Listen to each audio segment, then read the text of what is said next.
नमस्ते दोस्तों, कैसे हैं आप लोग। मैं Gajendra Singh, hypnotherapist, energy therapist और कोलोनाइड्रोथेरेपिस्ट। आप सभी का स्वागत करता हूं अपने यूट्यूब चैनल पे, universal healing and wellness centre पे। तो दोस्तों, इससे पहले हमने बात किया था कॉन्स्टिपेशन के ऊपर और रोग जो हो रहे हैं, लोग अपनी आदत ख़राब कर रहे हैं, अपनी जीवन शैली ख़राब कर रहे हैं, किस प्रकार से उनकी समस्या है, कुछ और ट्रीटमेंट ले रहे हैं, कुछ और कहीं सोल्यूशन नहीं हो रहा है।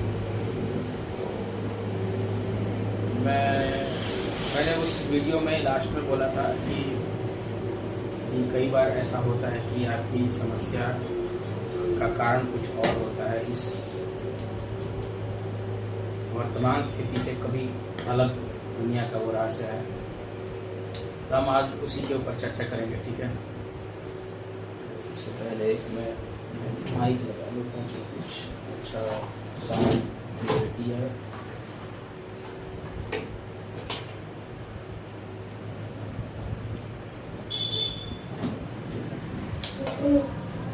तो दोस्तों, सबसे बड़ी चीज़ है ना, एक छोटा सा वजह बताते हैं कि बहुत लोग किसी खास प्रकार के रोग से परेशान होते हैं।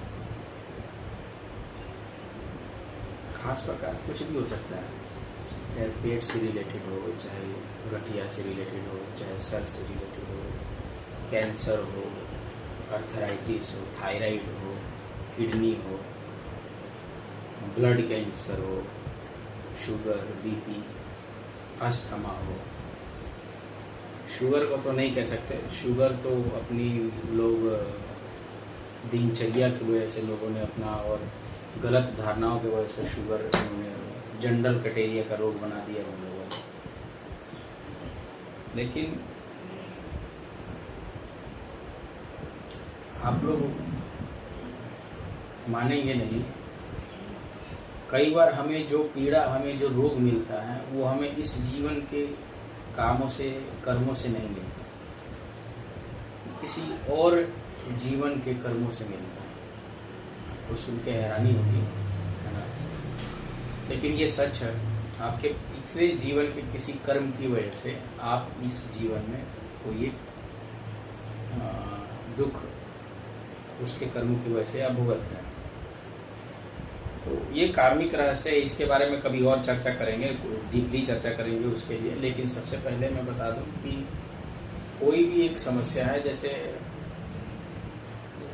एक PLR का ही केस हम आपको लेते हैं, जिससे हमने किसी एक व्यक्ति को पास्ट लाइफ रिग्रेशन करवाया था, उनका पूर्व जन्म दिखवाया था और उनकी समस्या थी कि उनको अस्थमा था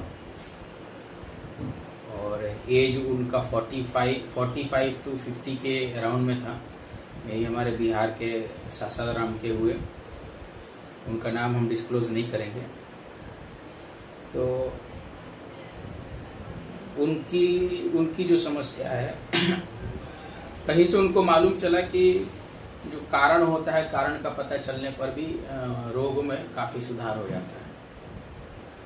और हमारे पास आए कहीं से पता करके कि क्या एनर्जी थेरेपी से या हिप्नोथेरेपी के माध्यम से या किसी और कोई हीलिंग मॉडलिटी से क्या अस्थमा का इलाज हो सकता है, क्योंकि बाकी सब मॉडलिटीज़ में अस्थमा का कोई इलाज नहीं था प्रॉपर और परमानेंट कोई सोल्यूशन नहीं था। तो उन्हें इलाज से ज़्यादा ये इस चीज़ की इच्छा थी कि उन्हें ये प्रॉब्लम हुआ क्यों है, ये जानना चाह रहे थे।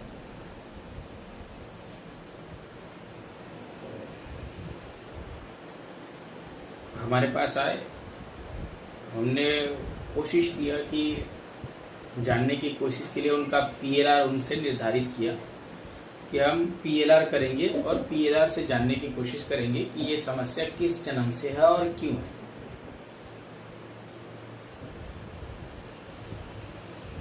तो हमने ट्राई किया, 2 बार ट्राई किया, तो हम PLR कर नहीं पाया उनका, क्योंकि एज 45 था और उन्होंने कोई तैयारी नहीं की थी PLR के लिए। 2 बार हमने ट्राई किया और जो आदमी, पुरुष समाज ऐसा होता है कि 100 में से मात्र 5 to 10% लोग ही सक्सेस हो पाते हैं PLR में।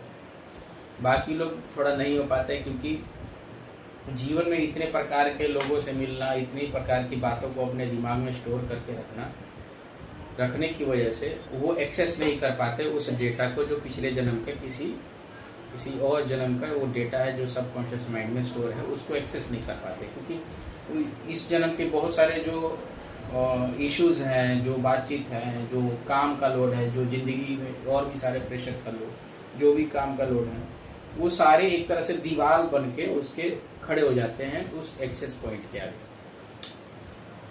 तो हम असफल रहे उनका PLR करने में। तो फिर हमने एक और ऑप्शन है PLR करने का, डाउजिंग के लिए, डाउजिंग का माध्यम बना के। उनके घर में ही उनके ब्लड रिलेशन की उनकी बेटी थी, उनका एज मुझे लगता है 17-18 के आसपास होगा। तो ज़्यादातर केसेस में ऑपोजिट सेक्स को ही हम लोग एक्सेस दिला सकते हैं। जैसे पिता को है तो उनकी पिता के लिए करना है तो उनकी बेटी को एक्सेस दिलाएंगे, और माता है तो अगर बच्चा छोटा है 10-12 साल की एज में है तो हम बच्चे को एक्सेस दिलाएंगे। ज़्यादातर केसेस में महिलाएं चली जाती हैं, 90% केसेस में महिलाएं PLR देख सकती हैं और इजीली चली जाती हैं, एक्सेस कर पाती हैं वो। तो फिर हमने ट्राई लिया, हमने जो उनकी पुत्री थी उनको समझाया, बताया अच्छे से कि क्या किस तरह से होना है, कैसे देखना है पास्ट लाइफ को अपने पिताजी का। तो कुछ एक खास प्रक्रिया है, उनके पिताजी के साथ उनका कनेक्शन, कॉर्ड कनेक्शन करवाया हमने। कॉर्ड कनेक्शन करवाने के बाद उन बेटी को हमने उनके पिछले जन्म में ले गए। अब पिछले कौन सा जन्म देखा उन्होंने वो मुझे ध्यान नहीं है, और उस समय हम पूछना भी भूल गए कि ये कौन सा जन्म है। तो उन्होंने एक जैसे ही देखा तो अपने आप को एक किसान के रूप में देखा, उनको अपने पिताजी को, कि वो एक किसान है उनके पिताजी, और पिताजी किसान है, किसी सुदूर इलाके में है, मतलब वो बिहार में नहीं है, बिहार से कहीं बाहर है।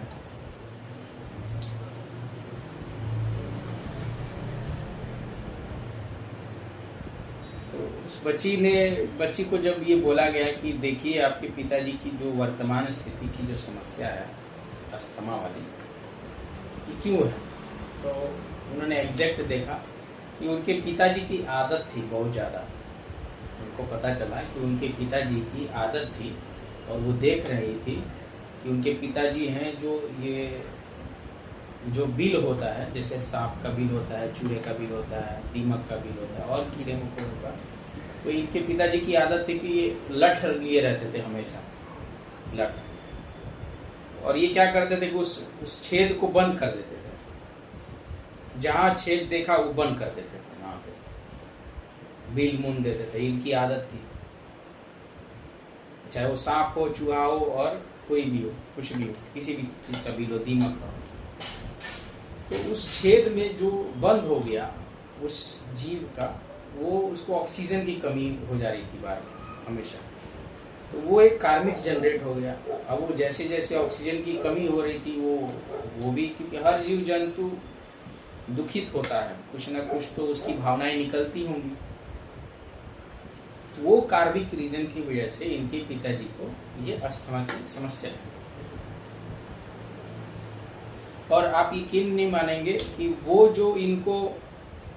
जो आदत थी फील करने की, वो इस समय भी उनको आदत तो नहीं थी, लेकिन इस जीवन में भी उनको ऐसा मन अंदर से करता था कि वो बिल को, उस छेद को बंद कर दे, लेकिन कहीं ना कहीं वो रुक जाते थे, वो कर नहीं पा रहे थे। लेकिन ऐसे भावना आती थी कि चलो इसको बंद कर दिया जाए, निकलेगा ही नहीं तो टेंशन किस बात का। तो इनका सबकॉन्शियस माइंड इनको रोक भी रहा था, इनको कि नहीं ये एक समस्या थी, इसी से तुम्हें ये मिला है एक समस्या, अब ये समस्या नहीं करना है। लेकिन आपका प्रायश्चित भले ही आपको हो गया हो, ठीक है, प्रायश्चित आपके कर्मों को रोक नहीं सकता, याद रखिए। प्रायश्चित आपको आने वाले और कर्मों को रोक सकता है, आपके द्वारा होने वाले और कर्मों को रोक सकता है, लेकिन जो आपने कर दिया उसका प्रायश्चित नहीं है भाई, सच्चाई है, उसका प्रायश्चित नहीं है।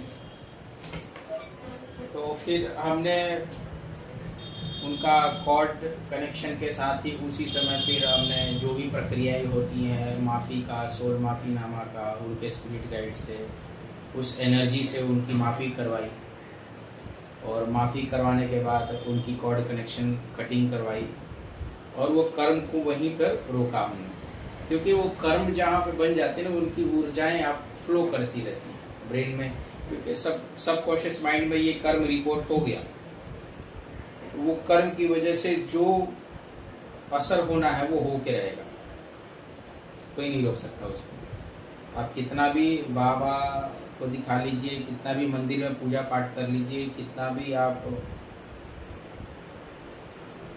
अंगूठी दिखा कर लीजिए, कितना भी आप कुंडली दिखा लीजिए, लेकिन वो जो कृत्य हो गया है आपसे, जो कर्म हो चुका है वो होने वाला नहीं है, ठीक, वो आपको उसको भुगतना पड़ेगा फल, उसके लिए आपको कोई नहीं रोक सकता। तो उसी प्रकार से जीवन में जो भी रोग मिल रहा है किसी को भी, जो एक क्रॉनिक डिजीज हो जा रहा है, जो किसी दवाई से सही नहीं हो रहा है, तो आप यकीन मानिए समस्या कहीं और है, जनरेटर कहीं और चल रहा है, लाइट कहीं और चल रहा है। आप इसको ऐसे समझ लीजिए कि जो एनर्जी फ्लो कहीं और किसी और जन्म से जो मैंने क्रिएट हुई है, जहाँ पे हैंडल मार लिया है और लाइट आज मैं ले रहा हूँ, इसी प्रकार से कर्म आपने कोई और जन्म में किया हुआ है और भुगत आप इस जन्म में रहे हैं। तो क्या करें? तो करना क्या है भैया, आप रूट कॉज जान जाइए, रूट कॉज जान जाएंगे आपको समस्या पता चल जाएगी, समस्या पता चल जाएगी, आपके ब्रेन को ये सिग्नल मिल जाएगा कि इसका कारण ये था, मेरे ब्रेन में एक कमांड थी, उसकी वजह से हमको ये भुगतना पड़ रहा है। आपको जैसे ही पता चलेगा कि ये कारण की वजह से हम भुगत रहे हैं, आपका ब्रेन उस चीज़ को ठीक करने के लिए पूरी तरह से लग जाएगा। जब आपका ब्रेन उस चीज़ को, उस समस्या को ठीक करने के लिए लग जाएगा, तो ब्रेन से वैसे सिग्नल, वैसे एनर्जी रिलीज करेगा कि पूरी ब्रह्मांड फिर आपको उस ठीक करने के लिए लग जाएगी। तो ठीक अपने आप हो जाएंगे? नहीं, अब यहाँ भी गलती कर रहे हैं कि भैया जो समस्या हो रही थी, उस समस्या को होने के बाद जो शरीर में दुर्घटना घट चुकी है ना, शरीर के अंदर जो दुर्घटना घट चुकी है, जो डैमेज हो चुका है, उसको ठीक करने के लिए तो आपको दूसरे विकल्प लेने पड़ेंगे। कारण तो पता चल गया, कारण था तभी तो आपको दवाई सूट नहीं कर रही थी, लेकिन अब ब्रेन को पता चल गया कि ये समस्या थी, ये कारण थी, और इसके कारण से मेरा ब्रेन उस दवाई को एक्सेप्ट नहीं कर रहा था। अब वो तो ब्रेन लग गया ना कि ठीक करना है, क्योंकि अब मेरे को पता चल गया, इस कारण से तो आगे भी नहीं करूंगा, और उसके लिए भी माफ़ी मिल गया मुझे। तो जो आप दवाई करेंगे, जो ट्रीटमेंट करेंगे, अब वो 100% आपके शरीर में लगेगा। अब आपकी रिकवरी मोड एक्टिव हो जाएगी, बहुत जल्दी ठीक होने की प्रक्रिया शुरू हो जाएगी। तो आप कोशिश करिए, अगर आपको समस्या का पता चलता है तो पता करिए कि क्या कारण है। सबसे पहले अपनी बॉडी की संरचना को समझिए, बॉडी की संरचना को समझने के बाद आपको समझ आता है कि समस्या कहाँ, क्यों और कैसे है, आप उसका ट्रीटमेंट लीजिए। अगर नहीं मिलता है, आपको लगता है कि नहीं हम सब करके थक चुके हैं और कोई सलूशन नहीं मिल रहा, तो आपके लिए दो ही विकल्प हैं। अब फिर मैंने दो विकल्प दे दिया।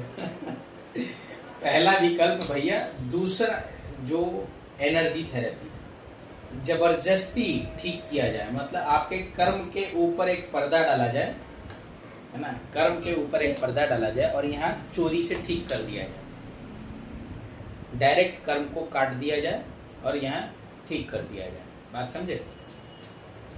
मतलब उस जनरेटर को चलने दिया जाए और बीच से तार काट दिया जाए, और वो जो तार हमने काट दिया वो यहाँ बिजली में लगा दिया जाए, लाइट जल रही है।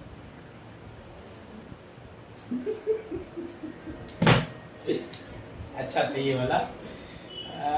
ये उदाहरण बहुत अच्छा था, है ना। तो ये एनर्जी थेरेपी का काम हो गया।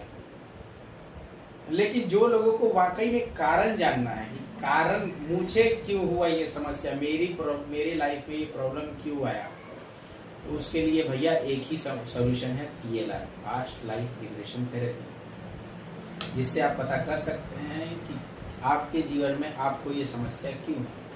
और जीवन में हर एक उस घटना के लिए पास्ट लाइफ वैल्यूएबल है जो जिसकी आप कल्पना नहीं की है और आपके जीवन में घटित हो गए।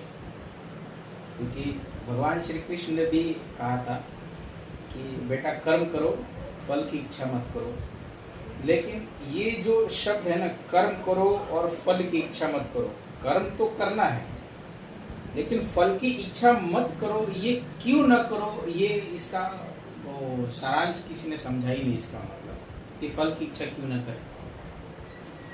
तो फल की इच्छा इसलिए नहीं करनी है क्योंकि फल जो है आपको कब मिलेगा, कितना मिलेगा, कैसे मिलेगा, कब मिलेगा, कितना मिलेगा और कैसे मिलेगा, ये पता नहीं है।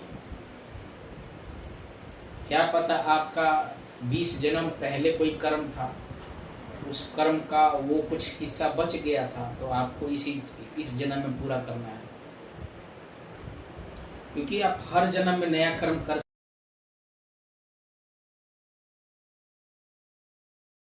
गोदाम का जो अनाज है वो आखिर खर्चा करना है ना। जैसे आप मेरी बात समझिएगा, जैसे इस जन्म में मैंने खेती किया, मैंने 50 कुंटल अनाज स्टोर कर लिया, फिर अगले जन्म में मैंने फिर 50 कुंटल स्टोर कर लिया, फिर अगले जन्म फिर 50 कुंटल स्टोर कर लिया।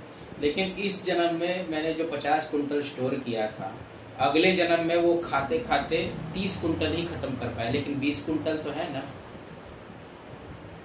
और अगले जन्म में जो मैंने स्टोर किया वो उस जन्म का भी मैं खा रहा हूँ, और इस जन्म का भी मैं 20 कुंटल वो बचा हुआ है वो भी तो खाऊंगा ना।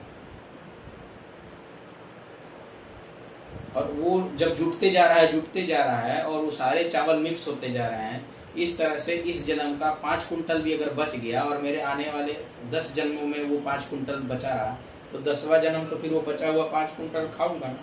वो भी तो खत्म करना है, तो कीड़े लग जाएंगे उसमें। अरे कीड़े लग जाएंगे तो फिर कहानी खत्म, सोडा है।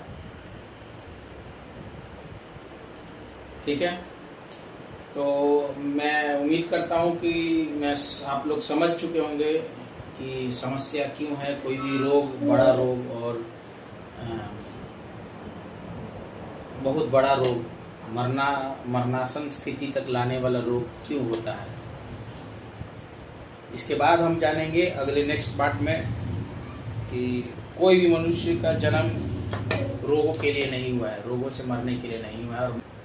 ठीक है, तो अभी के लिए इतना ही। मिलेंगे हम अगले पार्ट में, अगले वीडियो में। तो नमस्ते, ख्याल रखिए, खुश रहिए, हैप्पी रहिए।